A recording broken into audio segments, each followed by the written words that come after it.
तर लोकसभेत राष्ट्रवादीची पिछेहाट झाली, मात्र आगामी विधानसभा निवडणुकीत ही उणीव भरून काढूया असा विश्वास उपमुख्यमंत्री अजित पवार यांनी कल्याणमधल्या राष्ट्रवादीच्या सभेत व्यक्त केलाय। मात्र यावेळी राष्ट्रवादीचे नेते किसन कथोरे यांनीच अजित पवारांना घरचा आहेर दिला। लोकसभेमध्ये थोडंसं बॅकफुटवरच आपल्याला जावं लागलेलं होतं, त्याच्यामुळे मान्य केलं। आता मात्र त्यांच्या आल्या 2 म्हणजे आपल्या मित्रपक्षाच्या, आणि आपल्या आल्या 4 म्हणाला तरी आपल्याला दुप्पट आलं। ते मोटरसायकलवर दोघं जात आहेत, आपण न्यानो मध्ये जातो, एवढाच फरक पडतो। परंतु अरे आपल्याला बस मधनं जायचं कशाचा अजितदादा पवार आगे आपल्याला बस करायची। त्याच्यामुळं माझी एवढी विनंती आहे की हे करत असताना दुप्पट जागा आपल्या असल्यामुळे मी सुनील तटकरेजी आम्ही ज्यावेळेस त्यांच्याशी बोलू त्यावेळेस त्यांना सांगू की मागचं सूत्र आपण लावूया।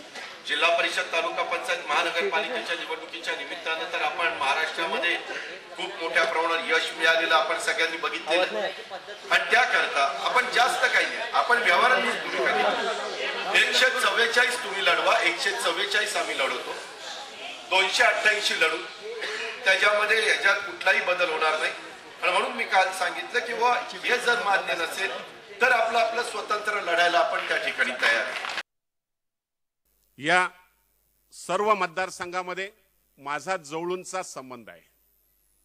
दादा, पहिल्यांदा माझ्या कार्यकर्त्यांना समज देण्यापेक्षा व्यासपीठावरच्या नेत्यांना जर समज दिली तर खूप चांगला फरक पडेल। प्रत्येक नेता कधी सकारात्मक दादा बोलायला तयार नाही। प्रत्येक जण म्हणतो आनंद परांजपे पडणारच आहे, किसन कथोरे अडकणारच आहे।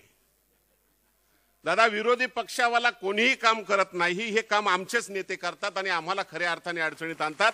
माझी कार्यकर्त्यांना विनंती आहे की दादा, आता खऱ्या अर्थाने आम्हाला समजण्याची गरज आणलेली आहे।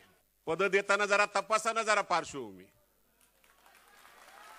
काय चाललंय याचा खरं बोलत नाही कोणी, आणि त्यामुळे खऱ्या अर्थाने आम्हाला अडचणीत यायची वेळ आलेली आहे। पद देताना सुद्धा दादा विचार केला पाहिजे आपण।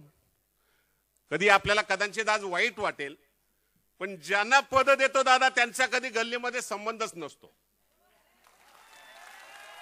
आणि म्हणून तटकरे साहेबांना माझी विनंती आहे, आता विधानसभेला आम्हाला जर निवडायचं असेल, आम्हाला जर कुठे ताकद द्यायची असेल तर माझ्या गल्लीतल्या कार्यकर्त्याला ताकद द्या, तर खऱ्या अर्थाने राष्ट्रवादी खऱ्या अर्थाने मजबूत होईल।